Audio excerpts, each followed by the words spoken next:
I had discovered that for myself before. That night it was impressed on me more than ever. A tyro, or even a nervous season, might have been excused for expecting at every moment we were going to be derailed. It was hard to believe that the carriage had any springs, it rocked and swung and jogged and jolted. Of smooth travelling we had none. Talking was out of the question, and for that I, personally, was grateful.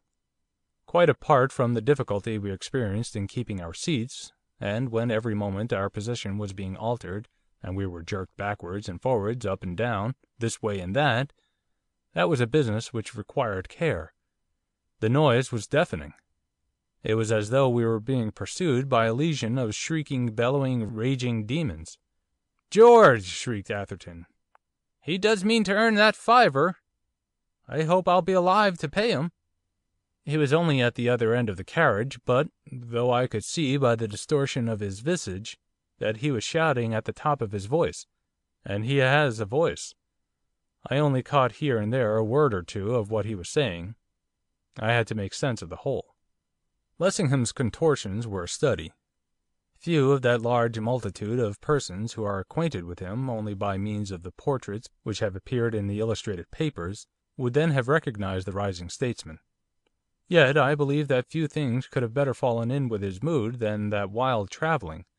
He might have been almost shaken to pieces, but the very severity of the shaking served to divert his thoughts from the one dread topic which threatened to absorb them to the exclusion of all else beside. Then there was the tonic influence of the element of risk, the pick-me-up effect of a spice of peril. Actual danger there quite probably was none, but there very really seemed to be. And one thing was absolutely certain, that if we did come to smash while going at that speed, we should come to as everlasting smash as the heart of a man could, by any possibility, desire. It is probable that the knowledge that this was so warmed the blood in Lessingham's veins. At any rate, as to use what is in the case was simply a form of speech, I sat and watched him. It seemed to me that he was getting a firmer hold of the strength which had all but escaped him, and that with every jog and jolt he was becoming more and more of a man. On and on we went, dashing, clashing, smashing, roaring, rumbling. Atherton, who had been endeavouring to peer through the window, strained his lungs again in the effort to make himself audible. 'Where the devil are we?'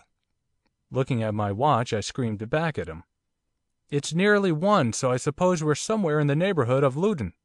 Hullo, what's the matter?' That something was the matter seemed certain.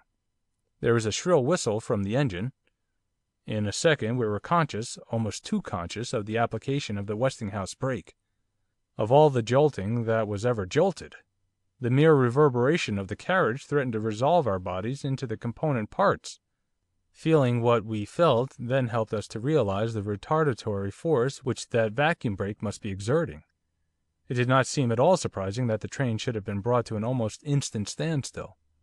Simultaneously all three of us were on our feet. I let down my window and Atherton let down his, he shouting out, 'I should think that Inspector's wire hasn't had its proper effect. Looks as if we're blocked, or else we've stopped at Luton. It can't be Bedford.' It wasn't Bedford, so much seemed clear, though at first from my window I could make out nothing. I was feeling more than a trifle dazed. There was a singing in my ears. The sudden darkness was impenetrable.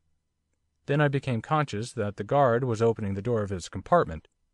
He stood on the step for a moment, seeming to hesitate.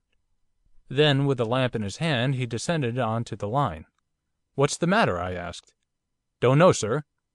Seems as if there was something on the road. What's up there?' This was to the man on the engine. The fireman replied, 'Someone in front there's waving a red light like mad. Lucky I caught sight of him. We shouldn't have been clean on top of him in another moment. Looks as if there was something wrong. Here he comes.' As my eyes grew more accustomed to the darkness I became aware that someone was making what haste he could along the 6-foot way, swinging a red light as he came. Our guard advanced to meet him, shouting as he went. 'What's the matter? Who's that?' A voice replied, 'My God, is that George Hewett? I thought you were coming right on top of us.' Our guard again. 'What? Jim Branson, what the devil are you doing here? What's wrong? I thought you were on the 12 out. We're chasing you.' 'Are you? Then you've caught us.' 'Thank God for it, we're a wreck.' I had already opened the carriage door. With that, we all three clambered out on to the line. Chapter 47